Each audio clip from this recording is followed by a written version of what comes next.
Hello, Doug here from the Hundredfold Journey. Thanks again for joining us on this Sundays with Doug, where the Hundredfold comes alongside of you as we're all on a journey together to help us to rewire our brain, build new habits, and create a new identity. Because a Hundredfold is about a group of people who are looking to find their true identity, and by doing so, finding God's true identity. So you do have the power to choose. So thanks for joining us this Sunday with Doug as we talk about we have the mind of Christ. So 1 Corinthians 2:16 says we have the mind of Christ. And I've heard that in church for many, many years, but I didn't really understand what it truly meant. So this study, as we've been doing on the YouTube channel, is identifying exactly what that looks like. And we've talked about putting together a vision board and renewing our mind and so forth. But let's dig in a little bit further about what it truly means to have the mind of Christ. And what I have used over the course of probably the last 4 or 5 years is this wheel that actually just put it together, but I've been using them individually for the past several years. But it wasn't until recently that I put it into this wheel, if you will, which is an ongoing circle. And the way I have it described is it all starts with gratitude. When we have the mind of Christ, the very first thing that we start to see become evident in our life is more gratitude in our life. And then when we understand how much we're grateful and appreciative for the life we have, then we see the identity that we have, our true identity, which then leads into meditation. It causes us to want to meditate. And then in meditation, we start using our imagination. And what does the mind of Christ look like? And then we realize that we're a co-creator. We actually co-create with God, which then brings us more attitude of gratitude and gratitude and more of our identity. And then it's just an ongoing circle. And it's an ever-growing circle. It just gets bigger and bigger and bigger, and around it goes. So these are the 5 pillars that I've used in my life to reflect what the mind of Christ truly is. Now, each week we also talk about these 10 truths, and these are 10 truths that I also put together. And these truths were true for Jesus. And Jesus is our representation of what a life is in Christ, because we are all in Christ. It is Doug in Christ. It is you in Christ. And we have the mind of Christ. So what does that look like? So the thoughts that Jesus had, who is our representative, who is our example, I think we could all attest that all of his needs were always met, that he was always in the right place at the right time, that everything that his hand touched prospered. So each week we talk about what these 10 truths mean for us, and if these showed up in our lives this last week. So this last week, I'll share one that came up for me, and that was I had an opportunity to meet a board of directors on the company that I work for. And this gentleman has been with the organization for over 50 years. He was the president and CEO of the organization, had since then retired from that, but then he became part of our board of directors. And I used my imagination.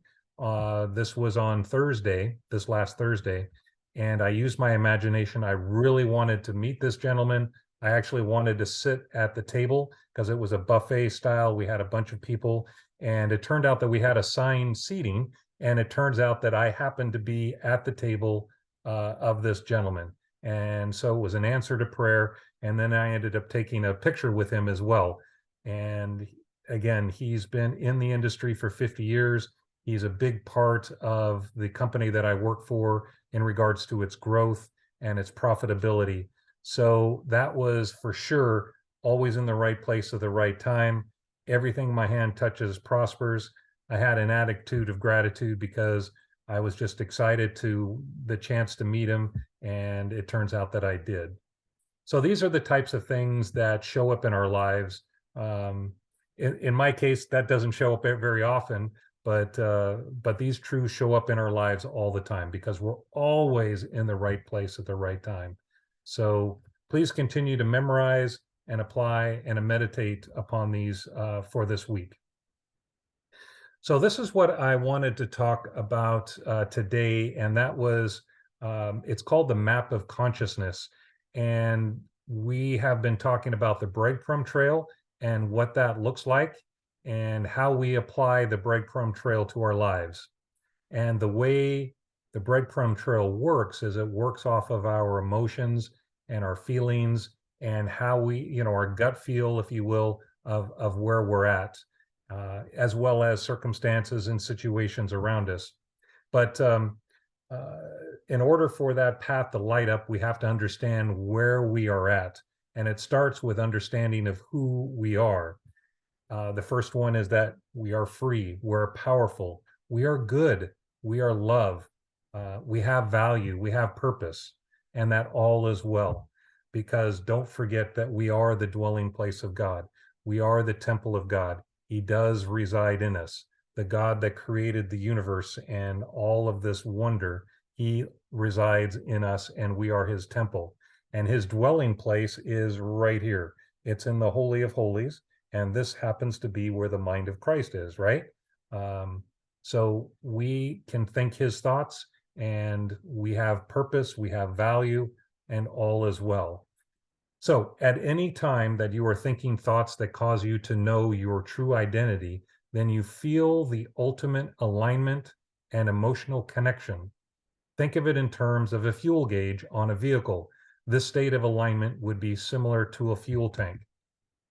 All right. So when we think about ourselves and we think about our identity, do we think of ourselves as being empty, which means, no, I'm not powerful, I'm not good enough, right? And that God is against me, or that even people are against me? Or are you thinking it kind of goes either way, right? You're neither half empty or nor half full. You're just kind of going through life and just going through the motions. And honestly, what that means and what that tells me is you're living out of the subconscious mind, especially on the empty side as well, is you're just allowing life to happen to you. You're not living life on purpose. Or are you full?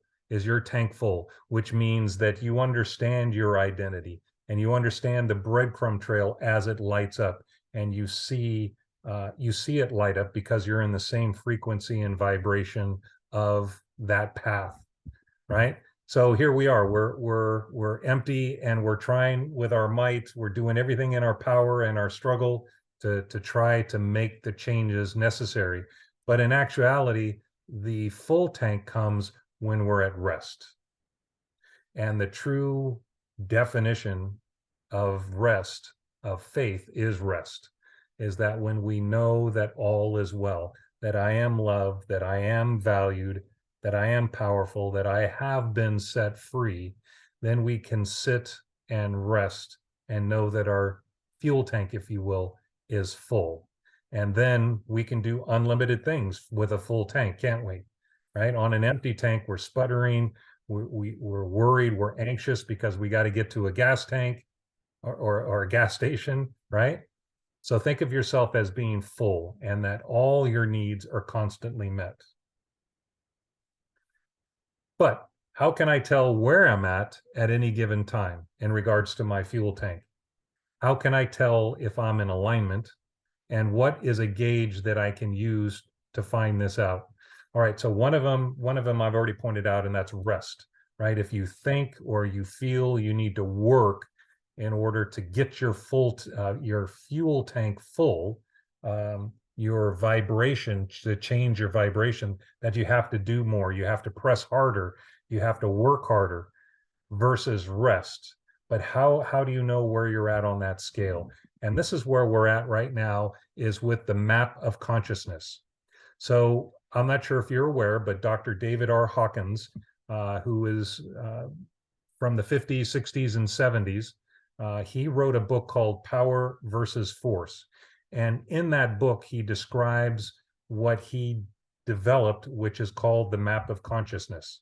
And I'm just going to go ahead and read this for you now. In Power versus Force, Dr. David R. Hawkins describes a scale of consciousness that ranges from 0 to 1,000, with 1,000 being the highest level of enlightenment and 0 being complete despair. The scale of consciousness is based on muscle testing and measures the energy vibrations of individuals and groups which reflect their level of consciousness. Dr. Hawkins used muscle testing conducted more than 250,000 calibrations to define a range of values, attitudes, and emotions that correspond to levels of consciousness. The range of values along the logarithmic scale of 1 to 1,000 became the map of consciousness, and that's what we're seeing in the bottom right-hand corner. The book states that emotions such as shame, guilt, and fear are associated with lower levels of consciousness, while emotions such as love, joy, and peace are associated with higher levels of consciousness. The book also suggests that people can raise their level of consciousness through spiritual practices such as meditation, prayer, and self-reflection. And if you remember on the wheel, the scale with the 5 levels, or the 5 gears, if you will, meditation and prayer and being a co-creator and understanding your imagination, this all goes into this map of consciousness. According to the book, people at the higher levels of consciousness have a greater capacity for happiness, creativity, and success, while those at lower levels of consciousness experience more suffering and limitation. So I don't know about you guys, but I would prefer to be on the scale of happiness, creativity, and success. And we'll see what this map looks like in just a minute here. In the book, this scale is broken out in half and kind of in quadrants. So if you look from the left side, you'll see the black line, and above that line, he calls it power, and below that line is force. And what he means by that is that the emotions that are below that black line, pride, anger, desire, hopelessness, blame, humiliation, that is living life by force. You're trying to force things to happen, and you become weak. So go to the right-hand side, and what ends up happening is you become weak because of that. So even though you keep trying, you keep pushing, that's like the gas thing where the guy was trying to pull it from empty to full. He was using his force to get it to there, and that could come from anger and hate and scorn, but he ends up being weak because of that, right? It doesn't make him stronger. In fact, it makes him weaker. So when you get to the line above the black line, that he describes as coming from a place of power and a place of strength, right? So these are strong emotions. These are powerful emotions, and your vibration is powerful. So the vibration of love and joy and peace and enlightenment is you actually have more power within your vibration to make things happen, right? So this is the map of consciousness as David R. Hawkins put together. Now, for the hundredfold, which is the group that we're in, I always talk about 30, 60, and 100-fold. And this goes back to the parable of Mark 5, where the seed and the sower, right? He was sowing seeds, and some landed on rocky soil, some landed on good soil, some landed on other soil, but then the weeds choked it out, and then some on good soil. And the good soil produced a 100-fold crop, right? So if we also divide this into 30, 60, and 100, David R. Hawkins did this as well. He didn't apply the fold, but what he talked about was the 30 is survival. It's forceful, it's manipulative. You know, that's the paradigm that they live in. So anything in the 30-fold, that is considered survival mode. And as you can see, all of those emotions, the life view and the level are all in the lower vibration of survival mode. And then you get into the middle, and that's where reason, giving, and helping, and integrity, right? So it's a step above, but it's not in the spiritual paradigm. And this is where courage and trust, optimism, forgiveness comes in. So that's considered the 60-fold. And then the 100-fold, which is David says, is the spiritual paradigm. This is where reason, love, joy, peace, and enlightenment comes from. I find it very interesting that you would think that love would be higher than joy or peace, right? Because we always talk about love and how important love is. But notice on the emotional scale, the vibratory scale, it's at a 500. Joy and peace are 540 and 600, and then enlightenment is basically 700 to 1,000, which is pure consciousness. And when you look at the life view, notice the word is for enlightenment. And enlightenment means that it just is. It's neither good nor bad, right or wrong, evil. It just is. It just what it is. So it rises above all of this, as you notice, right? It's on the top. That means that everything below it, they can have those emotions, right? But it's not their dominant, it's not who they are. It just life is. So our goal and our understanding is understanding our the scale, right? How can I tell if I'm in alignment? What gauge can I use to find this out? What we're using is this map of consciousness. Where do you normally live at? So if you take this last week and you looked at the last week, where would you fall on the scale? Were you more optimistic? Were you understanding? Um, did you come from a place of love? Or was there some anxiety? Was there regret? Was there any guilt in your life? So this is how we can see where we are at on the gauge. And the idea here is that we need to rewire our brain. And the way that starts is back to that wheel. Gratitude will get you up the scale quicker. When you understand your identity, it will move you up the scale. When you understand meditation and being quiet and sitting and contemplating, and then understanding the use of your imagination and that you are a co-creator, what you'll be able to do is go up this scale. Might take some time, might take some work, but we're all on this journey together, right? A friend of mine used to say that, it took you years to walk into the forest. You can't think you can walk out in just one day. You got to walk back through that forest. So, so this is the that map of consciousness, and this is how you can tell on a scale of where you're at. And what you're looking for is where you normally operate at. Yes, you'll have times of bliss. Yes, you'll have times of maybe frustration or even anger. But where do you normally operate at? And what you'll find is that when you fall below, you catch it much quicker. And the idea is to catch it much quicker because you don't want to lower your vibration. I hope that makes sense. I thought it was very interesting. I did a study a while ago on the 7 chakras, and what I found is that David Hawkins' chart here actually has a color sequence to it.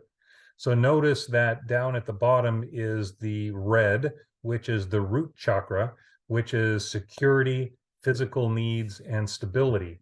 And notice that the physical needs and the security, if your grief or guilt or shame, that is not a very stable place to be, right? So you need to make sure that your root chakra is solid. And then the sacral, which is emotions, ability to enjoy life, right? If you're angry or you fear things, then your gut, if you will, which is where your sacral is, you're not going to have, it's not going to be a good life, right? Ability to enjoy life, you won't be able to. And then your solar plexus, which is your heart chakra, you have sorry, my bad. The heart chakra is the blue. The sacral chakra is sorry, the solar chakra is the purpose, confidence, and identity. And notice that there's courage and pride in that yellow section there. And then the heart chakra, and my bad, I jumped ahead.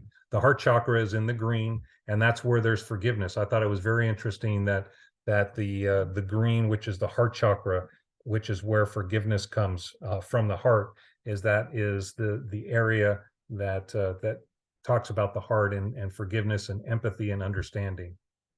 And then we get into the throat chakra, which is the self-expression, and that's the verbalizing, right? So when we verbalize love and reason and reverence, so that's coming from the throat chakra. And then the third eye, which is seeing beyond the physical realm. This is where bliss and serenity comes. I don't know about you, but when there's circumstances around us, it's hard to look beyond that. But being able to see outside of that from the third eye then brings joy and peace from that.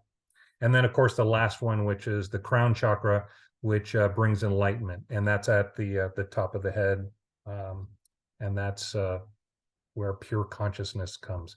This is where God resides. This is where we are. This is what we were designed to be in this zone, in this chakra. And once we get this one, the crown chakra taken care of, then all the others tend to line up, and we have the ability to see when things are out of alignment, and we can fix those quickly. So that's the map of consciousness. This is our guidepost. This is our way of seeing where we're at in regards to our fuel tank. And just know that as you work up the scale, that your life will become more in tune, and you'll see that those 10 truths show up in your life more and more.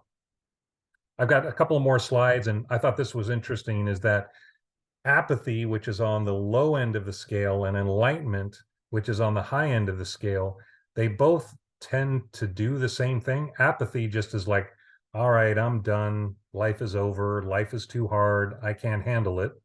Versus enlightenment, which is life is done for me. I'm done living this life. And both come from a state of rest, but from the power and the strength.